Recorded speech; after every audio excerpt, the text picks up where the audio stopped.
Hello साथियों, मैं Mukesh Bhargav. YouTube channel Education Adda में आप सभी का अभिनंदन। आज हम व्याकरण का टॉपिक लेके आए हैं, वर्ण। हिंदी व्याकरण पढ़े उससे पहले हमें वर्ण का पूरा ज्ञान होना आवश्यक है, इसलिए हम आज पढ़ते हैं वर्ण। सर्वप्रथम पढ़ते हैं हम वर्ण की परिभाषा। तो वर्ण की परिभाषा ये है, भाषा की वह छोटी से छोटी इकाई जिनके टुकड़े नहीं किए जा सकते, जिनके टुकड़े नहीं किए जा सकते। भाषा की वह छोटी से छोटी इकाई जिनके हम टुकड़े नहीं कर सकते, जिनके टुकड़े नहीं किए जा सकते, वो कहलाते हैं वर्ण। जैसे मैं एक शब्द लेता हूँ, शब्द लेते हैं, जैसे मैंने शब्द लिया राम। तो जैसे राम शब्द के हम टुकड़े कर सकते हैं। कैसे कर सकते हैं? र, धन, आ, धन, म, धन, अ। इस चिन्ह को आप जानते हैं, इसे कहते हैं हलंत चिन्ह। क्या कहते हैं? हल चिन्ह, यानी हलंत। इसे तो इसके बारे में आगे पढ़ेंगे, इसका पूर्ण अर्थ कि ये क्यों आया है यहाँ पर। तो जैसे राम से क्या समीकरण बना? ये समीकरण बना, र धन आ धन म धन अ। अब इसका हम क्या नहीं कर सकते? टुकड़े नहीं कर सकते। तो इसके टुकड़े नहीं कर सकते, तो ये कहलाते हैं वर्ण। क्या कहलाते हैं? वर्ण। भाषा की सबसे ये छोटी इकाई है, वर्ण कहलाते हैं। वर्ण कुल कितने होते हैं? वर्ण होते हैं 44। कितने होते हैं? 44। और इसके भेद होते हैं 2। भेद कितने होते हैं? 2। पहला होता है स्वर, जो होते हैं 11। कितने होते हैं? 11। दूसरे होते हैं व्यंजन, जो होते हैं 33। कितने होते हैं? 33। और 11 और 33 कितने हो गए? 44। वर्ण कितने होते हैं? 44। और वर्णों के भेद होते हैं 2। पहला होता है स्वर, दूसरा होता है व्यंजन। इसलिए ये कुल मिला के हो गए 44। अब पहला पढ़ते हैं हम स्वर। स्वर, जो वर्ण बिना किसी दूसरे वर्ण की सहायता से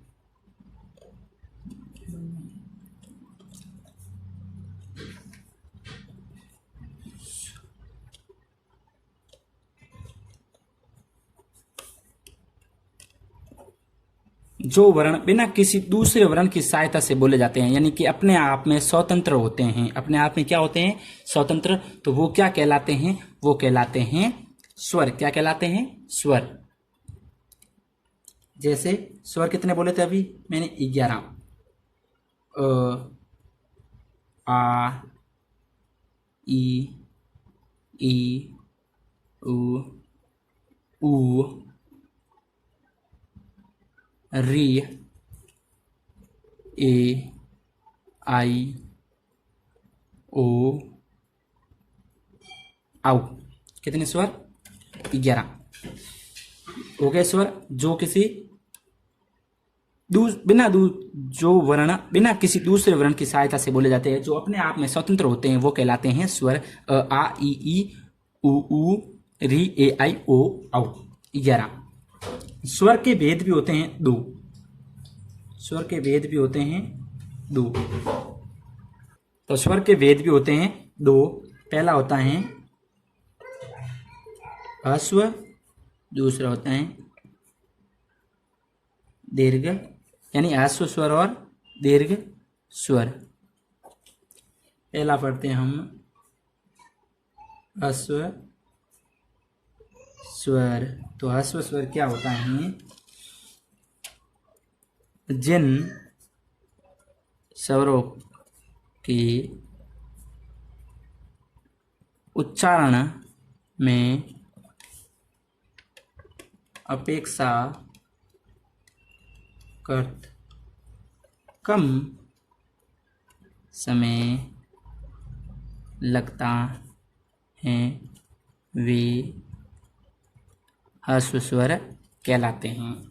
यानी जिन स्वरों के उच्चारण में अपेक्षाकृत कम समय लगता है वो क्या कहलाते हैं? ह्रस्व स्वर। जैसे अ, ई, उ, री, ये कहलाते हैं। ये चार क्या है? मूल स्वर है। क्या है? मूल स्वर, यानी कि ये मूल स्वर है, ह्रस्व स्वर। अब दूसरा पढ़ते हैं, दीर्घ स्वर। मूल स्वरों से उच्चारण में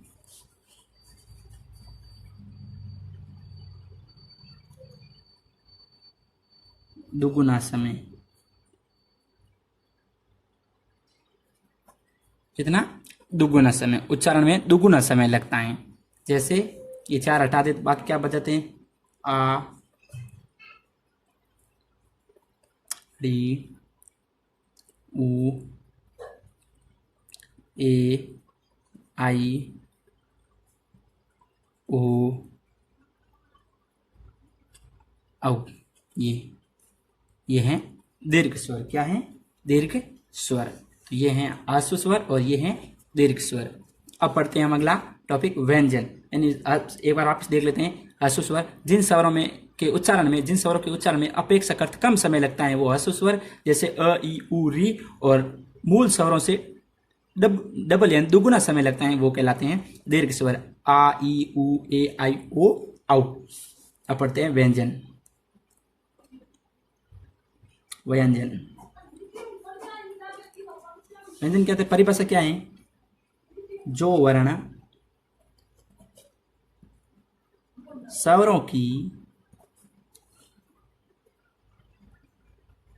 सहायता से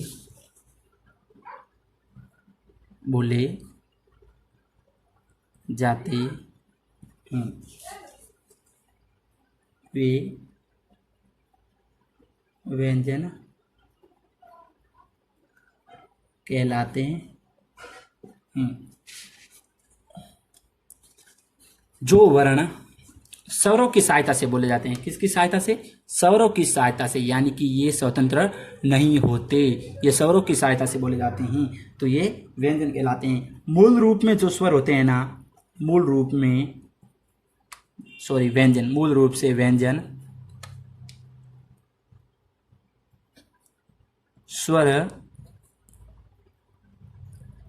रहित होते हैं। कैसे होते हैं? स्वर रहित होते हैं। अब स्वर रहित कैसे होते हैं वो हम आगे पढ़ते हैं। हाँ, तो हम पढ़ते हैं व्यंजन। व्यंजन कितने होते हैं? व्यंजनों की संख्या होती है 33। कितनी? 33। तो हम व्यंजन लिखते हैं, क, ख, ये रहे व्यंजन 33 पूरे। क से लगाकर अ से आते तक।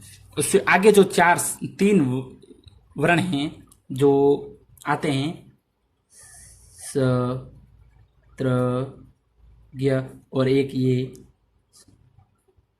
स्र, तो ये चारों कहलाते हैं संयुक्त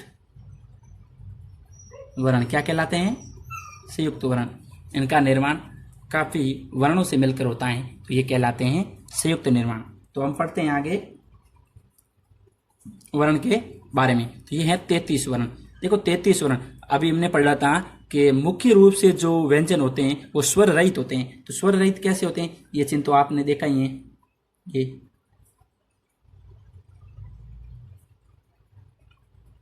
जिनका नाम हलन चिन्ह सुना होगा। तो ये नीचे जुड़ते ही ये हो जाते हैं, मूल रूप हो जाता है इनका। क्या हो जाता है? मूल रूप। क्या हो जाता है? ये शब्द आधे हो जाते हैं, इनका मूल रूप हो जाता है। ये का मूल रूप कर देते हैं इसका। ये हो गए मूल व्यंजन, यानी स्वर रहित मूल व्यंजन। जब हम फेफड़ों से श्वास निकालते हैं, यानी कि व्यंजन का उच्चारण करते हैं, तब जाकर व्यंजन का उच्चारण हमारे मुंह तक आता है, तो एक वो आवाज मुंह में किसी अवयव से टकराती है, तब अ की मात्रा साथ में मिल जाती है। किसकी मात्रा? अ की मात्रा मिल जाती है। जैसे क धन अ, तो ये बन जाता है व्यंजन क बन जाता है। क्या बन जाता है? क। इसी प्रकार सभी के साथ अ मिलने से ये बन जाता है। और जो नीचे हलंत आती हैं तो ये कहलाते हैं स्वर रहित व्यंजन। मूल रूप से व्यंजन स्वर रहित होते हैं। तो स्वरों की संख्या कितनी है? 11 और व्यंजनों की संख्या 33 और कुल मिलाकर वर्ण होते हैं 44। ये टॉपिक यहीं खत्म हो जाता है। आशा करता हूँ कि वीडियो आपको पसंद आया होगा। अगर पसंद आया तो लाइक, शेयर और सब्सक्राइब करना ना भूलें। Thank you.